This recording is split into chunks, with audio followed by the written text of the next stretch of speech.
Evil human experiments. One of the first documented experiments on humans is the invention of the smallpox vaccine. This horrific disease, which has caused significant loss of life throughout history, killed between 300 and 500 million people just in the 20th century, not counting earlier periods. Who knows? Perhaps we would still be suffering from this nightmare today if it weren't for Edward Jenner, the doctor who created the smallpox vaccine. But at what cost? As a test subject, the doctor used an 8-year-old boy, James Phillips. He took a small amount of pus from a woman who had contracted cowpox and applied it to a scratch on the boy's arm. This was the first smallpox vaccination in the world. The boy was sick for a few days but recovered quickly. After that, Jenner repeated the procedure, this time with the smallpox virus itself. Despite the researchers' concerns, the boy did not get sick and did not infect anyone in his family. Thus, the first smallpox vaccine was created. Later, the doctor received worldwide recognition, a total of 30,000 pounds, equivalent to over $3 million today. Statues were erected in his honor, and he became the lifelong head of the Smallpox Vaccination Institute. Nowadays, many view this experiment as inhumane, immoral, and monstrous, as neither the boy's parents nor the boy himself gave their consent.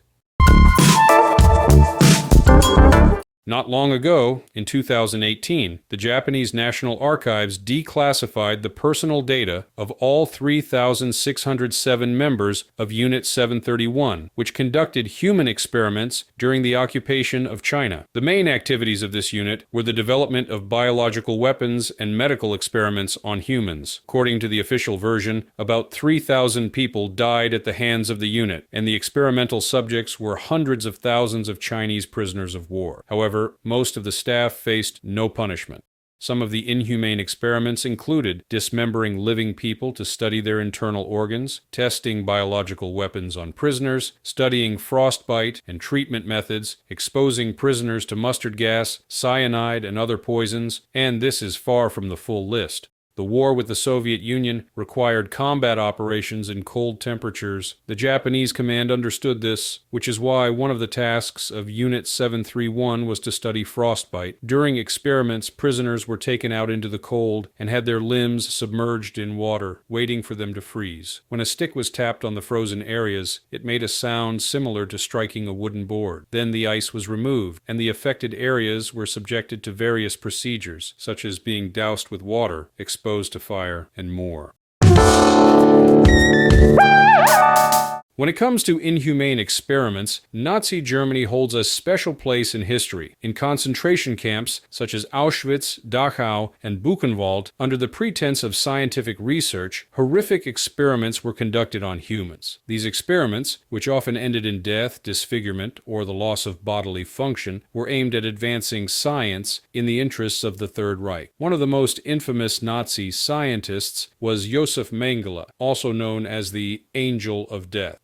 In Auschwitz, he conducted experiments on twins, trying to uncover the secrets of genetics. Over 1,500 pairs of twins became his victims. Mengele injected chemicals into their eyes to change their color, and also attempted to sew twins together, creating artificial Siamese twins. Most of the test subjects died from infections, pain, or during dissections that Mengele performed to study their organs. But twins were not the only victims. The Nazis conducted experiments on hypothermia to understand how to save soldiers suffering from frostbite on the Eastern Front. Prisoners were kept in the cold for hours or submerged in ice-cold water. Then attempts were made to revive them using hot water or even the bodies of naked women.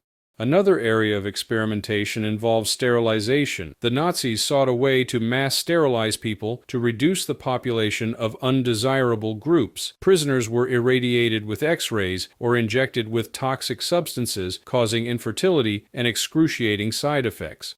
Equally horrifying were the experiments with malaria, mustard gas, and poisons. Prisoners were intentionally infected with diseases, poisoned, or exposed to chemicals to test the effectiveness of medicines and treatments. Most of the test subjects died in agonizing pain. After the war, many Nazi scientists faced the Nuremberg trials, but not all were held accountable. Specifically, Josef Mengele never faced any responsibility. He managed to escape using the chaos of the early post-war years, the help of collaborators, and the weakness of international prosecution. These experiments laid the foundation for the creation of the Nuremberg Code of Medical Ethics, the key points of which include voluntary consent of the person undergoing the experiment, prohibition of experiments if there is a threat to life, and conducting research only by qualified professionals. However, unfortunately, even these strict principles have not completely prevented the repetition of such atrocities in the future. Just 4 years after the emergence of the Nuremberg Code, a new, horrifying story began to unfold. Albert Kligman, an American dermatologist, is known for his experiments on prisoners in jails. It all started with testing treatments for ringworm, but soon Kligman saw endless opportunities for research in the prison system. From 1951 to 1974, he conducted dozens of experiments on inmates, many of which were extremely dangerous and unethical. For money, he infected prisoners with various skin diseases to test the effects of new shampoos, deodorants, and other hygiene products. However, not only cosmetics were used, but also various toxic, hallucinogenic, and radioactive substances. Prisoners who participated in the experiments received small payments, which became a primary source of income for many. However, the safety of the test subjects was hardly taken into consideration. Some prisoners were deliberately infected with diseases such as herpes, staphylococcus, and fungal infections. Eventually, Kligman developed the acne medication Retin A, which remains extremely popular worldwide. Although Kligman claimed that his experiments complied with the scientific and ethical standards of the time, nearly 300 former prisoners sued him, accusing him of violating the Nuremberg Code. The lawsuit was dismissed due to the statute of limitations, but the public outcry led to stricter federal regulations governing medical research in prisons.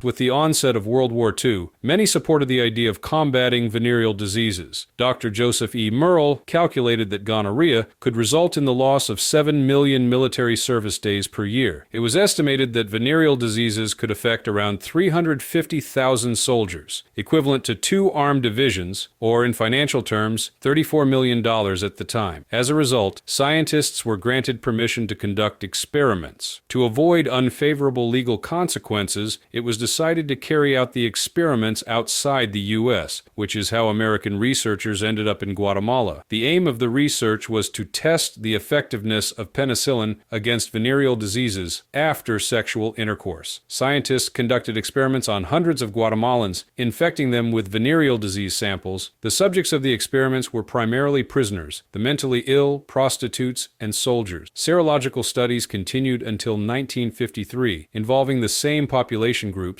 as well as children from public schools, orphanages, and rural settlements. None of them gave consent to participate in the experiment and were unaware they had become subjects of research. According to some sources, about 1,500 people were affected, and 83 died, though it is unclear whether venereal diseases were the cause of these deaths.